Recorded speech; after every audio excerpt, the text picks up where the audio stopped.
ছোটবেলায় ছিলেন তোতলা, ঠিক করে কথাটাও বলতে পারতেন না। বহু কষ্টে নিজের চর্চায়, চিকিৎসকদের চেষ্টায় কথা বলতে পেরেছিলেন। তার ডান হাতে দুটো বুড়ো আঙ্গুল। স্কুলে বন্ধুরা তাকে ভয় পেতেন, যাদের সাথে খেলতেন তারা খেলাইও নিতেন না। সেই প্রতিবন্ধকতাও তিনি উতরে গেছেন।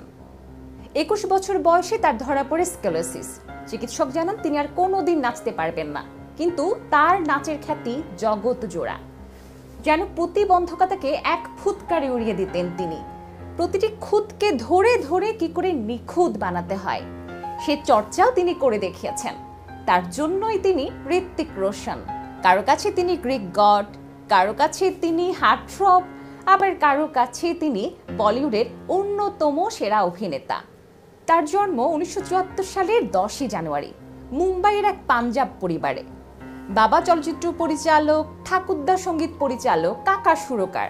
গান না অভিনয়, কোনটাকে তিনি পেশা হিসেবে বেছে নেবেন সে টানা পড়েন আসার আগে 6 বছর বয়সে প্রথম তার পর্দায় অভিষেক হয়। সেটা একটি সাইড ডান্সারের চরিত্রে আশা ছবিতে, এবং সেই ছবিতে অভিনয় করে 100 টাকা পেয়েছিলেন তিনি। কিনেছেন একটি খেলনা গাড়ি। বরাবরই তার গাড়ির প্রতি আসক্তি ছিল। 2000 সালে তার প্রথম পর্দায় অভিষেক নায়ক হিসেবে কাহনা প্যার হে ছবিতে। সে এক ছবিতেই বাজিমাত। তিনি সে বছর ফিল্মফেয়ারে সেরা নবাগত অভিনেতার পুরস্কার এবং সেরা অভিনেতার পুরস্কার লাভ করেন। তিনি বলিউডের একমাত্র অভিনেতা যিনি একই বছর প্রথম বছর এসে প্রথম চলচ্চিত্রে সেরা নবাগত অভিনেতা এবং সেরা অভিনেতার পুরস্কার একসঙ্গে লাভ করেন। তারপরে তো কেবল ছুটে যাওয়া।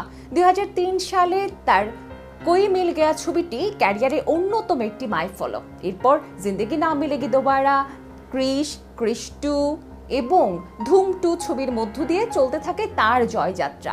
এরপর সর্বশেষ ওয়ার ছবিতেও তিনি চিনিয়েছেন নিজের জাত। সুপার 30তেও তার অভিনয় করেছিল বক্স অফিসে বাজিমাত।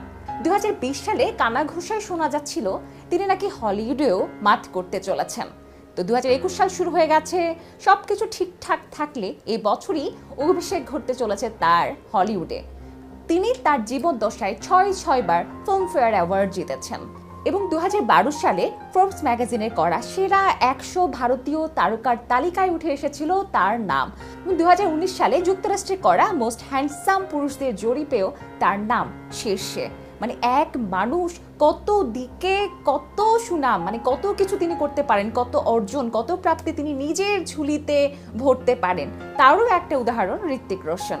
বলিউডের যে তারকাদের জন্য ভক্তরা মুখিয়ে থাকেন, সেই তারকারা যার জন্য মুখিয়ে থাকেন তিনি ঋত্বিক রোশন। হোক সে নোরা ফাতেহি থেকে কিয়ারা আদভানি, অথবা শ্রদ্ধা কাপুর থেকে সোনাক্ষী সিনহা, তাদের ঘর ভর্তি থাকে ঋত্বিকের পোস্টারে। ব্যক্তিগত জীবনে তিনি একসময় চেন স্মোকার ছিলেন, কিন্তু হাউ টু স্টপ স্মোকিং বইটি পড়ে তিনি ধূমপান ছেড়ে দেন এবং তিনি তার যে কোনো ধূমপায়ী বন্ধুকে জন্মদিনে বইটি উপহার দেন, যাতে সেটি পড়ে তারাও ধূমপান ছাড়তে পারে।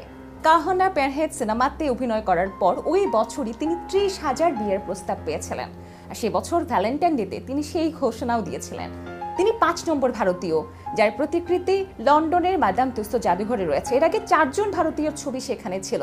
তারা হলেন শাহরুখ খান, অমিতাভ বচ্চন, ঐশ্বরিয়া রায় এবং সালমান খান। কড়া ডায়েটের মধ্যেও পেস্ট্রি, পিনাট দেখলে তিনি লোভ সামলাতে পারেন না, আর সপ্তাহে একবার তার পাতে ডেজার্ট তো চাই চাই। লন্ডনের অ্যামিউজমেন্ট পার্কে তার চরিত্রে, তার অভিনীত সিনেমার 2টি চরিত্র নিয়ে 2টি রাইড করা হয়েছে বাচ্চাদের জন্য। একটি জিন্দেগি না মিলেগি দোবারা, অন্যটি ক্রিশ। মানে তিনি যদিও অভিনয় করেছেন, সুযোগ পেয়ে মানে ঝোপ বুঝে কোপ মারার একটি বিষয় ছিল। তিনি গানও গেয়েছেন, একটি গুজারিশ ছবিতে, অন্যটি জিন্দেগি না মিলেগি দোবারা সিনেমাতে।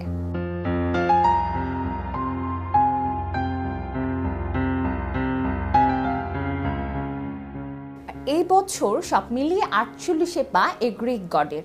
আরো অনেক বছর চলতে থাকুক তার এ যাত্রা, এবং নিজের চরিত্রে প্রত্যেক বছর নিজেকে ছাড়িয়ে যাবার যে মিশন তিনি শুরু করেছেন সেটি আরো অনেক দূর যাক।